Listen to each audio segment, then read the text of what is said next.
Good morning. With the passing of Queen Elizabeth II, an historic reign and a long life devoted to duty, family, faith and service has come to an end. This is a morning of sadness for the world, for the Commonwealth and all Australians. It is a day of profound sadness and grief for the royal family who have lost a beloved mother, grandmother and great-grandmother, the person who for so long was their greatest inner strength.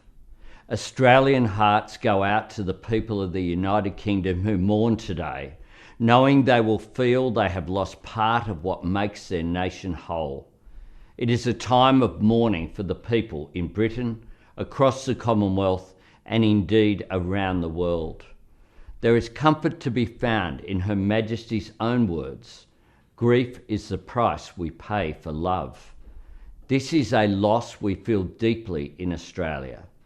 Queen Elizabeth II is the only reigning monarch most of us have known, and the only one to ever visit Australia. And over the course of a remarkable 7 decades, Her Majesty was a rare and reassuring constant amidst rapid change. Through the noise and turbulence of the years, she embodied and exhibited a timeless decency and an enduring calm. Her Majesty served our nation and the Commonwealth for 70 years. She is the longest reigning monarch in British history and remarkably the second longest reigning monarch of a sovereign state in world history.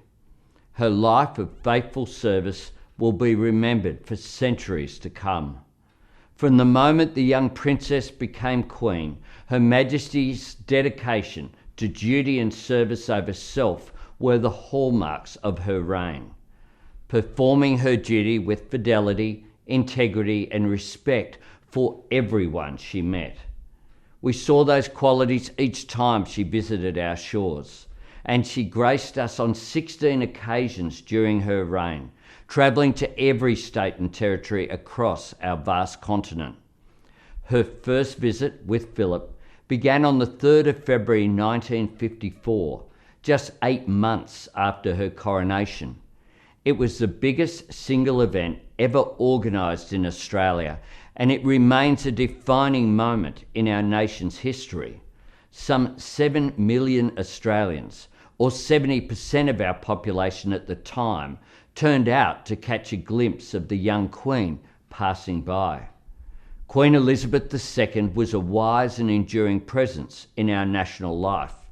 16 Prime Ministers consulted with her, and 16 Governors-General served in her name. Throughout her reign, Queen Elizabeth II showed a deep affection for our country.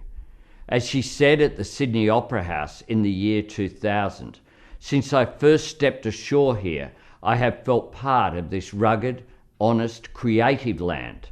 I have shared in the joys and the sorrows, the challenges and the changes that have shaped this country's history." Her Majesty celebrated our good times, and she stood with us during trials and hardships. Happy and glorious, but steadfast too. In particular, we recall the sympathy and personal kindness she extended to Australians afflicted by tragedy and disaster, from floods and bushfires to wars and a pandemic. Her words and presence were a source of comfort, hope and solace for millions of Australians. Queen Elizabeth II has been a wise and encouraging guide, always wanting the best for our nation and greeting each change with understanding, good grace and an abiding faith in the Australian people's judgment. From her first trip here, it was clear Her Majesty had a special place in our hearts, and we in hers. In the coming days, the Governor-General and I will be heading to London, where we will meet the King. We will convey the sorrow of Australians, as well as our best wishes to him and the Queen Consort as he takes on his duties as sovereign. Over the next 48 hours, more details will be shared about the arrangements for the Queen's funeral and memorial.